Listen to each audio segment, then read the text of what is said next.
Hello everyone, so this is Ashish Kumar once again. Welcome you all to WS Cube Cyber Security. Learners, आज हम बात करने वाले हैं HTTP headers, वो भी स्पेशली रिक्वेस्ट हेडर्स के बारे में। हमने HTTP headers की डेफिनेशन लास्ट वीडियो में देखी। आज हम देख रहे हैं HTTP रिक्वेस्ट हेडर्स। हेडर्स अब हमें पता है क्या होता है और रिक्वेस्ट पैकेट भी हमें पता है क्या होता है। सर, जब एक यूजर सर्वर से कोई भी चीज मांगता है या जब अपने ब्राउजर में जाके लिखता है wscubetech.com फॉर एग्जाम्पल, तो उसकी मशीन से एक पैकेट जनरेट होता है। पहले टीसीपी कनेक्शन बनाएगा, एचटीटीपी एक पैकेट क्रिएट करेगा, ये पैकेट जाता है सर्वर तक। अब इस रिक्वेस्ट पैकेट में ये जो पैकेट एक नॉर्मल सा यूजर सर्वर तक भेज रहा है, जिसे हम रिक्वेस्ट पैकेट कहते हैं, जो एचटीटीपी की मदद से बनाया गया है, इसमें एचटीटीपी के कई सारे हेडर्स यूज हो सकते हैं और होते भी हैं। ये हेडर्स आपके वेबसाइट को अलग अलग लेवल पे सिक्योर करने के काम आते हैं। अब हमें जानना है कि एचटीटीपी रिक्वेस्ट हेडर्स में कौन कौन से हेडर्स हो सकते हैं। कुछ इंपॉर्टेंट हेडर्स के बारे में हम पढ़ने वाले हैं लर्नर्स। ऑल्दो रिक्वेस्ट हेडर्स की बात करें चाहे रिस्पॉन्स हेडर्स की बात करें, नंबर्स ऑफ हेडर्स हमारे एचटीटीपी के अंदर बहुत सारे हैं, है ना। तो आप सारे नहीं समझ पाएंगे लेकिन इंपॉर्टेंट हेडर्स जरूर समझ जाएंगे। तो बिना देरी करते हुए स्टार्ट करते हैं। हम देख रहे हैं एचटीटीपी रिक्वेस्ट हेडर्स को, जिसमें हमारे पास सबसे पहला हेडर आता है एक्सेप्ट हेडर। ये एक्सेप्ट हेडर क्या था? अगर हम रिकॉल करें एचटीटीपी रिक्वेस्ट पैकेट को, तो जिस भी ब्राउजर के जरिए आप अपने सर्वर को पैकेट सेंड कर रहे हो, वो ब्राउजर सर्वर को अपनी नीड्स, अपनी रिक्वायरमेंट्स या अपनी लिमिटेशंस बताता है। वो ब्राउजर सर्वर को कहता है कि सर, मेरी लिमिटेशन है कि मैं इसी टाइप का डेटा एक्सेप्ट करता हूं। अगर आप इमेजेस भेजोगे तो प्लीज जेपीईजी या जीआईएफ ही भेजना, पीएनजी इमेज मत भेजना। यानी ओवरऑल एक ब्राउजर अपनी लिमिटेशन सर्वर को बताता है, अपनी रिक्वायरमेंट सर्वर को बताता है। वो सर्वर को कह रहा है कि आप मुझे डेटा तो दो, लेकिन इस टाइप का दो जो मैं सपोर्ट कर पाऊं। यानी यहाँ पे आप जो भी फाइल भेज रहे हो, बहुत जरूरी है कि आप मुझे ऐसी ही फाइल भेजो जो मेरा ब्राउजर सपोर्ट करता है, रीड कर सकता है। तो एक्सेप्ट हेडर की मदद से सर्वर को समझ आ जाएगा कि एग्जैक्टली हमारे ब्राउजर को क्या डेटा चाहिए है, और वो वैसा ही डेटा भेजने की कोशिश करेगा अगर उसके पास वो डेटा है तो इसकी डेफिनेशन हमें इस बात को कंफर्म करी थी, tells the server what kind of content the client is willing to accept such as image type and so on. उसके बाद हमारे पास आता है एक्सेप्ट इनकोडिंग। अब ये जो एक्सेप्ट इनकोडिंग नाम का हेडर है, ये भी कुछ ऐसा ही काम कर रहा है। इसमें एक ब्राउजर सर्वर को यह समझाने की कोशिश कर रहा है कि उसे एग्जैक्टली किस टाइप की इनकोडिंग वो सपोर्ट करता है, या बेसिकली अपनी नीड्स बताने की कोशिश कर रहा है, अपनी लिमिटेशन बताने की कोशिश कर रहा है। तो फॉर एग्जांपल, अगर एक्सेप्ट इनकोडिंग के अंदर हमारे ब्राउजर ने सर्वर को gzip और डेफलेट लिख के भेजा, यानी वो सर्वर को कहना चाह रहा है कि अगर आप किसी भी तरीके की data security, data encoding apply कर रहे हैं, तो मेक श्योर कि आप gzip या डेफलेट का यूज लें। ऐसा क्यों? बिकॉज अगर आपने किसी और लेवल पे इनकोडिंग अप्लाई करी, तो वो इनकोडिंग हमारा ब्राउजर सपोर्ट नहीं करता है, जिसकी वजह से पैकेट हमें रिसीव तो हो जाएगा, बट क्योंकि वो इनकोडेड है और हम उसे डिकोड नहीं कर सकते, हम उस डेटा को एक्सेप्ट नहीं कर रहे हैं, समझ नहीं पा रहे हैं, या ब्राउजर की लिमिटेशंस की वजह से डेटा उसके लिए एक्सेसिबल नहीं है, ऐसे में जो पैकेज हमें रिसीव हुए हैं वो विजिबल नहीं होंगे, यानी वो वेब पेज लोड नहीं होगा, यानी वो डेटा हमारे काम नहीं आएगा। तो एक्सेप्ट इनकोडिंग के जरिए ब्राउजर ने सर्वर से रिक्वेस्ट करा कि अगर आप इन दो टेक्निक्स में इनकोडिंग अप्लाई कर सकते हैं तो प्लीज इसे ऐसे ही प्रोसीड करा जाए। फिर हमारे पास आता है ऑथोराइजेशन नाम का एक हेडर। एक इंपॉर्टेंट हेडर है, इसकी डेफिनेशन कह रही है submits credentials to the server for one of the built in HTTP authentication types. अब लर्नर्स, ऑथोराइजेशन का मतलब है कि आप खुद को ऑथोराइज करें, आप कंफर्म करें कि आप एक जेन्युइन यूजर हैं, एक वैलिड यूजर हैं, जिसके लिए नॉर्मली हम लॉगिन करते हैं। जिस तरीके से हम लॉगिन करते हैं एडमिन पेज के लिए, हमारी प्रोफाइल के लिए, हमारे अकाउंट के लिए, कुछ ऐसे ही एचटीटीपी के डेटा को एक्सेस करने के लिए, या कुछ पर्टिकुलर डेटा है जिसे एक्सेस करने के लिए एचटीटीपी की भी कुछ ऑथेंटिकेशन सिक्योरिटीज लगा रखी है। बेसिकली एचटीटीपी 3 ऑथेंटिकेशन टेक्निक्स को फॉलो करता है। वो डिफरेंट डिफरेंट टेक्निक्स है, ये अलग तरीके का डेटा है, कुछ ऐसा डेटा जिसे हर कोई एक्सेस नहीं कर सकता, और आपको ऑथोराइज होना जरूरी है उस डेटा को एक्सेस करने के लिए। अब अगर एक नॉर्मल यूजर एडमिन यूजर का डेटा मांगेगा तो क्या उसे दिखाया जाएगा? नहीं, आपको वेरीफाई करना पड़ेगा कि आप एक नॉर्मल यूजर हो या फिर एक एडमिन यूजर हो।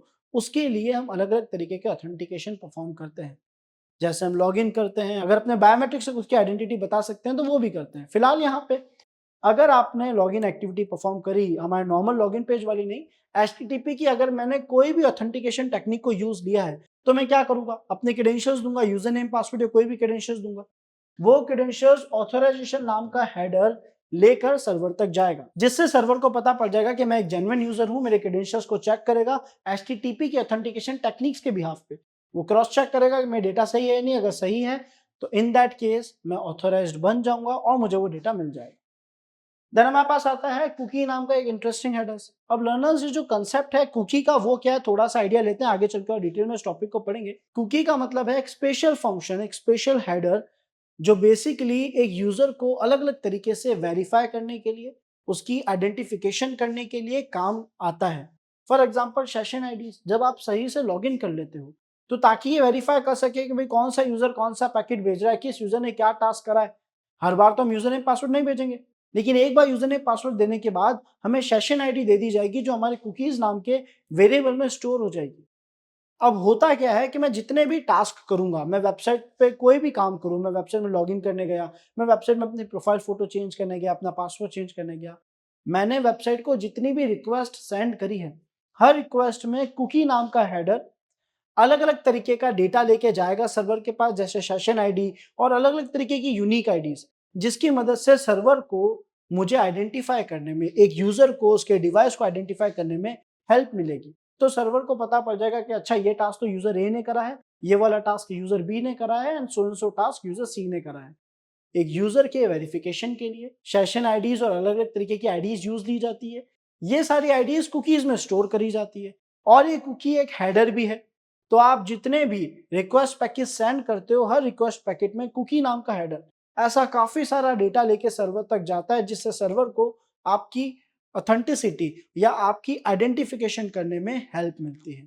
आई होप आप सभी को कुकी हेडर समझ आ गया होगा। फिर लास्ट बट नॉट लीस्ट हमारे पास आता है होस्ट हेडर। अब देखा जाए लर्नर्स तो होस्ट हेडर तो रिक्वेस्ट पैकेट का सबसे पहला हेडर है ना? एक ऐसा हेडर जो आपको ये समझाता है कि ये पैकेट आप भेज किसको रहे हो। अगर मैंने अपने ब्राउजर में जाके लिखा wscubetech.com, तो होस्ट हेडर में हमें क्या देखने को मिलेगा? wscubetech का नाम यानी उसका डोमेन नेम, है ना? तो अगर आप किसी भी डिवाइस से बात कर रहे हो, किसी भी सर्वर से बात कर रहे हो, उस सर्वर का जो मेन एड्रेस है, उस सर्वर का जो मेन नाम है, it could be IP also, IP भी हो सकता है यहाँ पे, है ना?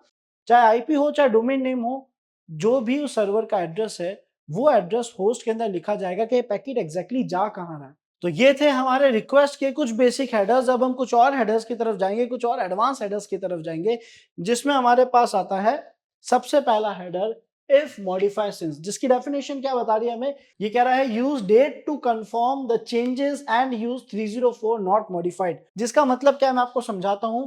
एक इस हेडर का मतलब यानी इफ मॉडिफाई सिंस और इफ नन मैच, इन दोनों का मतलब समझने के लिए हमें कुछ कंसेप्ट समझने पड़ेंगे। हम लोगों ने ये रिकॉल करा था कि हम जब भी किसी वेबसाइट को चलाते हैं, या आप लोगों ने शायद एक्सपीरियंस करा हो कि हम जब भी एक वेबसाइट चलाते हैं, फर्स्ट टाइम जब हम उसे चलाते हैं वो बहुत स्लो चलती है, लेकिन उसी वेबसाइट को जब मैं सेकंड टाइम, थर्ड टाइम चलाऊंगा तो वो बहुत फास्ट लोड करेगी। और ऐसा क्यों होता है? वो वेबसाइट जो पहले स्लो चल रही थी या फर्स्ट टाइम में स्लो स्टार्ट हुई, वो वेबसाइट सेकंड या थर्ड टाइम में इतना फास्ट लोड कैसे हो सकती है? Because of cache data. Basically ताकि हमारी वेबसाइट फास्ट लोड कर सके, इस वजह से सर्वर कई सारी फाइल्स अपनी वेबसाइट की ही हमारे ब्राउजर में ही स्टोर कर देता है।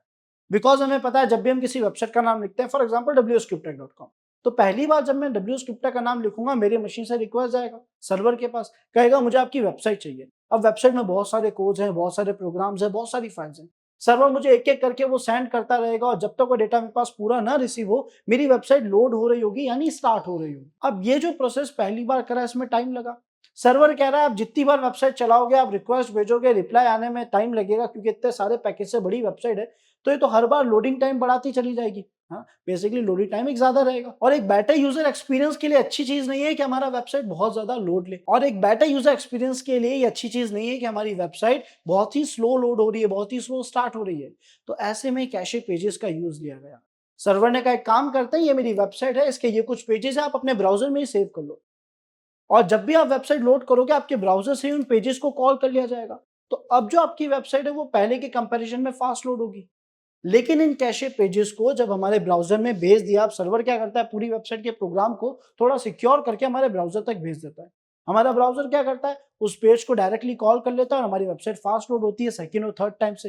पहली बार में पेजेस आते हैं, बट अब वो स्टोर वहीं हो चुके हैं, डिलीट नहीं हुए। तो वो हमारे कैशे पेजेस थे। बट ऐसे में हैकर्स ने, पेनिट्रेशन टेस्टर्स ने इसमें कमियां ढूंढ ली, इस प्रोसेस को कई ज्यादा मिसयूज किया, काफी ज्यादा मिसयूज किया। कैसे किया मिसयूज? बिकॉज सर अब आपके पास वेबसाइट का पूरा प्रोग्राम आ चुका है आपके ब्राउजर में। एक एग्जांपल लेते हैं इसे समझने के लिए। तो सर अब यहाँ पे होगा क्या, हमारे पास एक नॉर्मल सा यूजर है, एक यूजर जो कह रहा है कि भाई मुझे वेबसाइट चलानी है, तो इस यूजर ने किसी वेबसाइट का नाम लिखा ws.com, wscubetech या कोई भी ऐसा एक डोमेन का नाम लिखा। जब इसने ऐसा करा तो इसकी मशीन से रिक्वेस्ट पैकेट जनरेट हुआ जो गया wscubetech के सर्वर के पास। अब wscubetech ने कहा कि ठीक है, आपको वेबसाइट चाहिए, मैं दे देता हूँ, बट बार बार ऐसे करोगे तो वेबसाइट लोड होने में टाइम लगेगा। आपके अच्छे एक्सपीरियंस के लिए एक बार आपको जरूर टाइम लगेगा, बट नेक्स्ट टाइम से टाइम नहीं लगेगा। तो इसने क्या करा, पूरी की पूरी वेबसाइट के सारे प्रोग्राम, सारी फाइल्स जो भी स्टोर करी जा सकती थी, इसने यहाँ पे भेजी जरूर, लेकिन अब वो मेरे ब्राउजर में ही, यानी हमारे डिवाइस के, क्लाइंट के ब्राउजर में ही सारा डेटा स्टोर भी हो चुका है। हमारे पास तो यहाँ लोड हो ही गया, हमें तो वेबसाइट मिल ही गई, बस साथ ही साथ वो डेटा यहाँ स्टोर भी हो चुका है। इसकी वजह से दूसरी बार जब वेबसाइट रिलोड करूंगा, फास्ट रिलोड होगी, जैसा अब तक हमने पढ़ा। लेकिन अब हैकर्स ने क्या करा, जब सर्वर ने मुझे ये वेबसाइट भेजी तो उसने कोड को सिक्योर करा, इस तरीके से लिखा कि हर कोई पढ़ के समझ ना पाए। बट बिकॉज हम इस फील्ड में बिलोंग करते हैं, cyber security ethical hacking field से बिलोंग करते हैं, हमने इस कोड को वापस डिकोड कर दिया, हमने इसे कन्वर्ट कर दिया सोर्स कोड के अंदर, यानी इसका ओरिजिनल प्रोग्राम हम रीड कर सकते हैं। जब हमने ओरिजिनल प्रोग्राम रीड करा तो अपने हिसाब से उसमें चेंजेस भी कर दिए। फॉर एग्जाम्पल, एक लॉगिन पेज था, जब तक आप सही से लॉगिन नहीं करते आप एडमिन पेज तक नहीं पहुंच सकते थे, बट हमने इस प्रोग्राम में चेंजेस करके डायरेक्ट एडमिन पेज कॉल कर दिया। बेसिकली एक एग्जांपल है, लेकिन मैं प्रोग्राम मेरे पास है तो जैसे चाहूं चेंजेस कर सकता हूं ना। जो भी प्रोग्राम हमारे पास लिखा हम अपने हिसाब से उसमें चेंजेस कर सकते हैं, बिकॉज कैशे डेटा मेरे पास पड़ा है, जितनी बार वेबसाइट रिलोड होगी यही डेटा कॉल होगा। सर्वर को इस बारे में आइडिया नहीं लगेगा कि उसके भेजे हुए प्रोग्राम का या तो मैं पुराना वर्जन लेके उसका फायदा उठा रहा हूँ, यानी उसमें कमियां ढूंढ चुका हूँ, पुराने वर्जन को यूज ले रहा हूँ, या नए वर्जन में चेंजेस करके हमने कमियां बना दी, वल्नरेबिलिटीज क्रिएट कर दी। इन चीजों से बचने के लिए सर्वर ने क्या करा, अब सर्वर के एक्शंस क्या रहे। सर्वर ने कहा ठीक है, मैं आपको जो फाइल भेज रहा हूँ आप उसमें मॉडिफिकेशन कर सकते हो, या फिर सर्वर ने अपने कोड को अपडेट करा सिक्योर करने के लिए। आए दिन अपडेट्स आते रहते हैं, हर जगह पे आते हैं, सॉफ्टवेयर में आते हैं, ऑपरेटिंग सिस्टम्स में आते हैं, हार्डवेयर में भी आते हैं, उसी तरीके से वेबसाइट्स भी अपडेट होती है। तो डेवलपर ने क्या कहा है कि अगर मैं अपनी फाइल में कोई चेंजेस करता हूं तो वो चेंजेस आपके डिवाइस में भी परफॉर्म होने चाहिए। ये कैसे मैनेज हो, तो अब से ऐसा हुआ कि जितनी भी फाइल्स एक सर्वर बनाता है या एक सर्वर में जितनी भी फाइल्स बनती है, हर एक फाइल को एक यूनिक आईडी दे दी जाती है, जिसे हम कहते हैं ई टैग। यहाँ पे लर्नर्स ई टैग का मतलब है एंटिटी टैग। अब ये एंटिटी टैग का मतलब क्या है, एक ऐसा टैग जो कि एक यूनिक आईडी है। तो ये कुछ ऐसा दिखेगा, ई टैग इक्वल्स टू E24120, एक कुछ भी ऐसा एक रैंडम आईडी होगा। ये ई टैग इस फाइल को दे दिया गया। आप एग्जांपल के तौर पे ऐसा कह सकते हैं कि इस फाइल को एक रोल नंबर दे दिया गया, हर फाइल को एक यूनिक आईडी दे दी गई, एक तरीके से हर फाइल को एक रोल नंबर दे दिया गया। जितनी भी फाइल्स मेरे डिवाइस तक भेजी गई सबके पास एक ई टैग है, और जैसे ही ई टैग वाली फाइल मेरे डिवाइस में आई, अब हमारे पास फाइल आ चुकी है जिसके पास खुद की एक यूनिक आईडी है। अगर मैं दोबारा इस वेबसाइट को लोड करूंगा तो मेरे वेबसाइट से रिक्वेस्ट पैकेज जनरेट होगा जो सर्वर तक जाएगा, और सर्वर तक वो ई टैग लेकर जाएगा।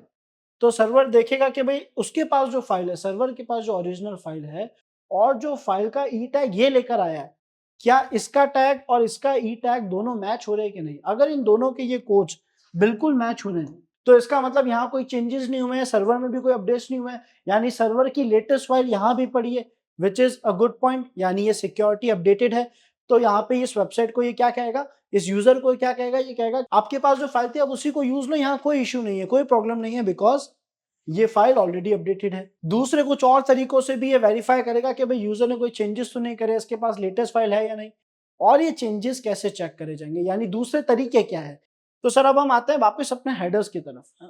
तो हम पढ़ रहे थे इफ मॉडिफाई सिंस के बारे में। इफ मॉडिफाई सिंस में क्या होता है, इसके अंदर एक डेट लिखकर, डेट और टाइम, किस चीज का डेट टाइम, सर वो जो फाइल आपके पास पड़ी है, कैशे फाइल जो आपके पास पड़ी है, जो भी पेज आप कॉल कर रहे थे, मान लो मैं लॉगिन पेज को रीलोड कर रहा हूँ, तो लॉगिन पेज का जो कैशे फाइल मेरे पास पड़ा है उसका जो मॉडिफिकेशन डेट और टाइम था, वो डेटा इफ मॉडिफाई सिंस लेकर जाएगा। सर्वर से पूछेगा कि ये लॉगिन पेज है, इसका लास्ट मॉडिफिकेशन डेट और टाइम ये है, क्या आपके पास जो फाइल है उसका भी लास्ट मॉडिफिकेशन डेट टाइम ये है। अगर इन दोनों में डिफरेंस आया तो सर्वर मुझे जज से नई फाइल भेज देगा। सर्वर कहेगा नहीं ये रही नई फाइल, अपडेटेड फाइल है, डिफरेंस है हमारे डेटा में, डेट जो है फाइल का मॉडिफिकेशन डेट वो डिफरेंट है, तो आप हमारा जो नया डेटा है, जो नई फाइल है, उसी को यूज लो। तो अगर किसी ने इस फाइल में चेंजेस भी करे तो इसका अपडेट टाइम तो बदल जाएगा, और ऐसे में सर्वर जब मैच करेगा तो उसे दिख जाएगा कि आपने चेंजेस करे, तो वो आपको नया कोड ही भेजेगा बार बार, यानी आप पुराना कोड जिसमें आपने चेंजेस करे थे उसे यूज नहीं ले पाओगे। दूसरी बात कि अगर हमारा कोड सेम निकला, यानी इफ मॉडिफाई सिंस के अंदर जो डेट सर्वर तक पहुंची, सर्वर ने देखा कि हाँ ये सेम डेट मेरे पास भी है, तो वो हमें रिप्लाई में 304 स्टेटस कोड भेजेगा, जिसका मतलब क्या है, जिसका मीनिंग है नॉट मॉडिफाइड, यानी ये जो डेटा है ये अपडेटेड नहीं हुआ है, दोनों जगह सेम है, तो आप पुरानी ही फाइल को यूज ले सकते हो। इस तरीके से इफ मॉडिफाई सिंस ने अपना काम करा। इफ नन मैच में ई टैग जा रहा है, इसकी डेफिनेशन क्या कह रही है, it verifies resources status using E tag यानी एंटिटी टैग, है ना, डेफिनेशन है, उसका फुल फॉर्म यहाँ लिखा हुआ है। ID sends by the server for its resources for caching, यानी ये कह रहा है कि ई टैग और कुछ नहीं है, यूनिक आईडी है, हर कैशे को दी जाती है, हर फाइल को दी जाती है। इफ नन मैच के अंदर ये ई टैग भेजा जाएगा सर्वर तक, सर्वर कंपेयर करेगा, सेम है तो कोई दिक्कत नहीं है, पुरानी फाइल यूज ले लो, सेम नहीं है तो वो नई फाइल भेज देगा कॉल करने के लिए, पुरानी कैशे को डिलीट करके नया कैशे सेव कर लेगा। तो इस तरीके से अब सर्वर की कैशे फाइल्स को ज्यादा मिसयूज नहीं करा जा पा रहा। फिर भी यहाँ कुछ लूपहोल्स हैं जिसके बारे में आगे चल के पढ़ेंगे। उसके बाद लर्नर्स हमारे पास आता है ओरिजिन हेडर। अभी ओरिजिन हेडर क्या है, कैसे काम कर रहा है, इसकी डेफिनेशन कह रही है cross domain AJAX request to indicate the domain from which the request is originated. अब मैं इसको इजी लैंग्वेज में आपको समझाने की कोशिश करता हूँ। यहाँ पे कंसेप्ट आ रहा है एपीआई का। एपीआई क्या है पहले वो समझ लेते हैं, ताकि ओरिजिन और उसके आगे आने वाले कई हेडर्स हमें अच्छे से समझ आ सके। सो लर्नर्स अब हम समझते हैं कि एपीआई का कंसेप्ट एग्जैक्टली है क्या। एपीआई एग्जैक्टली एक ऐसी टेक्निक बनाई गई, एक ऐसा टेक्नोलॉजी बनाया गया जिसकी मदद से बड़े सर्वर्स छोटे सर्वर्स को अपना डेटा शेयर कर सकते। यानी छोटे सर्वर्स को एक बहुत बड़े डेटा को मैनेज करने की, उनके रिलेशंस को मैनेज करने की जरूरत नहीं है। ऑलरेडी जिस सर्वर के पास जो डेटा है, ऑलरेडी जो सर्वर्स डेटा को मैनेज कर रहा है, उससे जब चाहे वो डेटा ले सकते हैं। ये डेटाबेस की बात हो रही है, मैं आपको समझाता हूँ ये कंसेप्ट क्या है। फॉर एग्जाम्पल, अगर आज मैं बात करूं रेलवे की, है ना, इंडियन रेलवे सिस्टम की, तो इंडियन रेलवे सिस्टम में कितना सारा डेटा स्टोर्ड है। उनने कितने सालों के एफर्ट्स के बाद कितनी ही बेहतर लेवल की फिनिशिंग उनने अप्लाई करी है, जिसमें आप देख सकते हैं कि भाई कितनी ट्रेन्स हैं, ट्रेन्स की आईडी क्या है, ट्रेन्स का रूट क्या है, सबका टाइम क्या है, कितनी बुकिंग्स हो रखी है, कितनी बुकिंग्स खाली है। आप देखोगे इतने बड़े सिस्टम को, इतने बड़े प्रोसेस को बहुत ही अच्छे से मैनेज करा गया डेटाबेस की मदद से, डेटाबेस के रिलेशंस की मदद से। ओवरऑल कई सालों की मेहनत के बाद बहुत ही अच्छे लेवल की फिनिशिंग आ सकी। बट क्या ये एक नॉर्मल से सर्वर, मान लेते हैं अगर आज मैं एक कंपनी ओपन करता हूँ, एक ऐप बनाता हूँ या एक वेबसाइट बनाता हूँ, एग्जाम्पल के तौर पे मेरी वेबसाइट आईआरसीटीसी की है, जिसमें मैं कह रहा हूँ आप ट्रेन टिकट्स बुक कर सकते हैं, उसका रूट जान सकते हैं, उसका स्टेटस जान सकते हैं, उसकी एक्स्ट्रा इन्फॉर्मेशन, काफी कुछ यहाँ पे आप देख सकते हैं, है ना। ट्रेन बुक करने का भी काफी डेटा होता है, कहाँ से कहाँ जाना है, कौन सी ट्रेन है, उनका टाइमिंग क्या है, इतना सारा डेटा। क्या मैं एज अ नॉर्मल यूजर, या क्या मैं एज अ नॉर्मल डेवलपर और वेबसाइट ओनर, क्या मैं इस चीज को मैनेज कर सकता हूँ? क्या मैं ऐसा डेटा क्रिएट कर सकता हूँ? क्या मैं ऐसे डेटा के बीच के रिलेशंस बना सकता हूँ? डेफिनेटली नहीं। पहली बात तो आपके पास ये सारा डेटा आएगा नहीं, फिर डेटा आना, उसके बीच के रिलेशंस बनाना, उसको एक एफिशिएंट वे में यूज लेना, ये सारी चीजें नॉर्मल से सर्वर तो नहीं कर सकता। तो ऐसे में ये क्या करता है, ये जाता है रेलवे के सर्वर्स के पास। वो रेलवे के सर्वर्स जिनके पास सारा का सारा अपना डेटा बहुत अच्छे लेवल पे स्टोर्ड है। तो अब हमारा रेलवे कैसे रिएक्ट कर रहा है? सर रेलवे के सर्वर्स के पास ये सारा डेटा बहुत अच्छे से अरेंज है। तो रेलवे कह रहा है कि अगर आपको ये डेटा चाहिए है तो आप बेसिकली सर्विसेज परचेज करोगे, कुछ डेटा फ्री होगा, कुछ पेड होगा, लेकिन ओवरऑल जब भी आपको अब ये डेटा चाहिए होगा, आपकी मशीन से या जो भी यूजर आपके, फॉर एग्जांपल ये यूजर है जो ये इस वेबसाइट को चला रहा था, आईआरसीटीसी वेबसाइट को चला रहा है ना। आईआरसीटीसी के ओनर ने क्या करा, रेलवे की वेबसाइट में जाके रजिस्ट्रेशन कर लिया, उसको अपनी डिटेल्स दे दी, अगर ये पेड सर्विस थी तो उसने पे भी कर दिया, बेसिकली खुद का पूरा वेरिफिकेशन प्रोसेस कर दिया इस चीज का कि रेलवे इसको अपना डेटा देने के लिए रेडी हो जाए, वो डेटा जो रिक्वायर्ड है इसको अपनी वेबसाइट मैनेज करने के लिए।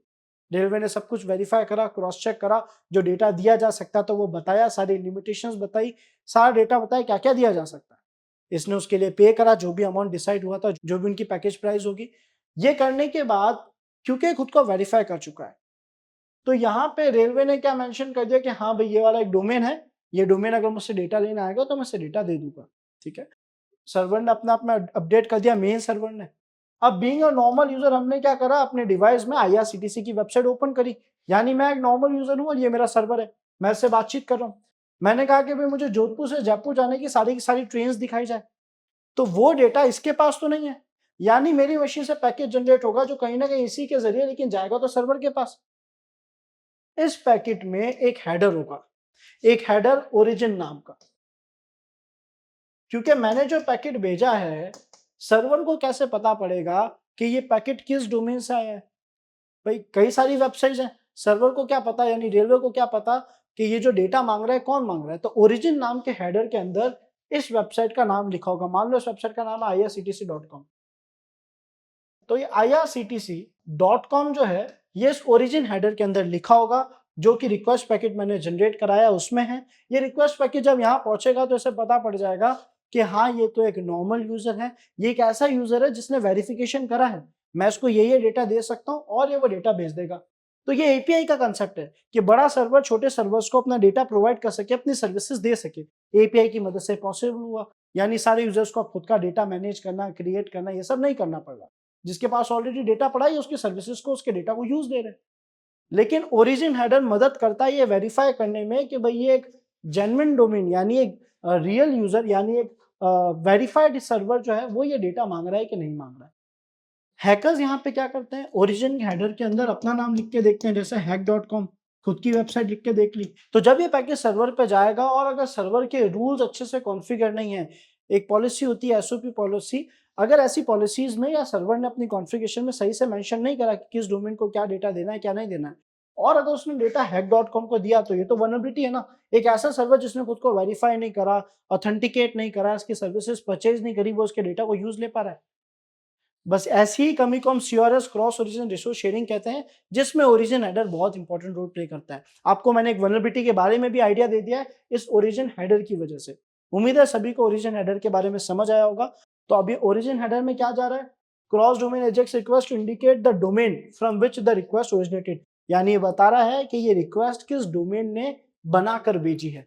तो सर्वर देखेगा हाँ, मैंने इस डोमेन को अलाउ कर रखा है या नहीं कर रखा है, और उस बिहाफ पे रिस्पॉन्स देगा। उसके बाद हमारे पास आता है रेफरल नाम का हेडर, जो ये बताता है कि आप इस पेज तक किसके रेफरेंस से पहुंचे, उसकी डेफिनेशन देखते हैं।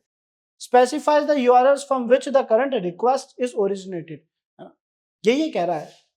फॉर एग्जांपल, अगर आज मैं अपने ब्राउजर में गया, गूगल पे गया, मैंने वहां सर्च में लिखा wscubetek, मेरे पास कई सारे यूआरएल्स हैं, जिसमें से पहला यूआरएल था wscubetek.com का। जब मैंने wscubetek के .com पे क्लिक करा तो वो वेबसाइट ओपन हो गई, मुझे गूगल ने खुद से रीडायरेक्ट करके कहां भेज दिया, wscubetek की वेबसाइट पे भेज दिया। अब यहाँ पे सवाल है कि मैं wscubetek की वेबसाइट तक किसकी मदद से पहुंचा, किसके रेफरेंस से मैं wscubetek तक पहुंचा? तो सर गूगल के रेफरेंस से पहुंचे। आप गूगल के पेज पे थे, वहां पे क्लिक करके आप wscubetek तक पहुंचे हैं, तो आपको यहाँ का रास्ता किसने दिखाया, आपको ये रेफर किसने करा? गूगल ने करा। तो इसका मतलब रेफरल नाम के हेडर में किसका एड्रेस लिखा होगा, google.com, यानी मेरे सामने wscubetek की वेबसाइट ओपन हुई है, उसके रिक्वेस्ट पैकेट को जब मैं देखूंगा तो वहां रेफरल नाम का हेडर होगा जिसमें google.com लिखा होगा, तो मुझे पता पड़ेगा कि मैं गूगल की मदद से wscubetek तक पहुंचा हूं। यही बात सर्वर को पता पड़ेगी कि सर इस यूजर ने हमारी वेबसाइट कहां से ओपन करी, तो रेफरल हेडर बोलेगा google.com की मदद से ओपन करी, रेफरेंस गूगल ने दिया था। ये रेफरल का काम है। फिर आता है यूजर एजेंट, जिसके बारे में हम पहले भी पढ़ चुके हैं। ये हमारी काफी इंफॉर्मेशन, एक रिक्वेस्ट हेडर जो हमारी काफी इंफॉर्मेशन ले जाके सर्वर को बता देता है। ये सर्वर को बेसिकली ये बता रहा है कि आपका जो रिक्वेस्ट पैकेट था ये किस सॉफ्टवेयर की मदद से जनरेट करा गया। अब दिक्कत यहाँ पे ये लर्नर्स, इशू यहाँ पे ये है कि ये केवल इतना डेटा नहीं बता रहा कि किस सॉफ्टवेयर से रिक्वेस्ट आया है, ये काफी डेटा बताता है। पहले इसकी डेफिनेशन देखते हैं। Provides information about the browser और other client software that generates the request. ये सर्वर को इंफॉर्मेशन देता है उस सॉफ्टवेयर की या उस ब्राउजर की जिसकी मदद से ये रिक्वेस्ट पैकेट बनाया गया। क्या क्या डेटा देता है, ये ब्राउजर का नाम बताएगा, उसका वर्जन बताएगा, साथ ही साथ कितने बिट का ऑपरेटिंग सिस्टम है, 64 बिट है, 32 बिट है, वो बताएगा। ये भी बताएगा कि ऑपरेटिंग सिस्टम कौन सा है। फॉर एग्जांपल विंडोज चल रहा है तो बताएगा विंडोज है, और विंडोज का वर्जन भी बताएगा, जैसे 10.10 अगर 2 चल रहा है तो ये वो भी बता देगा। यानी सर ये यूजर एजेंट आपके डिवाइस की कितनी इंफॉर्मेशन हर रिक्वेस्ट पैकेट के साथ सर्वर को ले जाके बता रहा है। ऑब्वियसली बात है, साइबर सिक्योरिटी फील्ड में हम कभी नहीं चाहेंगे कि हमारा इतना डेटा कभी भी शेयर हो। सो ये लर्नर्स कुछ इंपॉर्टेंट हेडर्स हैं, हम आगे चल के इस डेटा को चेंज करना है, इसको सिक्योर करना, खुद को अनोनिमस रखना भी सीखेंगे। आज के लिए इतना ही। आज हमने रिक्वेस्ट हेडर्स के बारे में पढ़ा है। मिलते हैं नेक्स्ट वीडियो में, जहां पे हम HTTP रिस्पॉन्स हेडर्स के बारे में पढ़ेंगे। बट उसके अलावा लर्नर्स, अगर आप लोग इंटरेस्टेड है WSCH में, WS क्यूब टेक के certified ethical hacking course version 3 में, which is the ethical hacking boot camp powered by AI, जहां पे आपको AI के साथ साथ एथिकल हैकिंग के कई सारे concept, red teeming, blue teeming, practical knowledge के साथ देखने को मिलता है। अगर आप उसमें इंटरेस्टेड है तो नीचे डिस्क्रिप्शन में आपको फॉर्म लिंक मिलेगा, जिसे फिल करके आप आज ही एनरोल कर सकते हैं WSCH वर्जन 3 में। So see you in next video. Thanks for watching this video.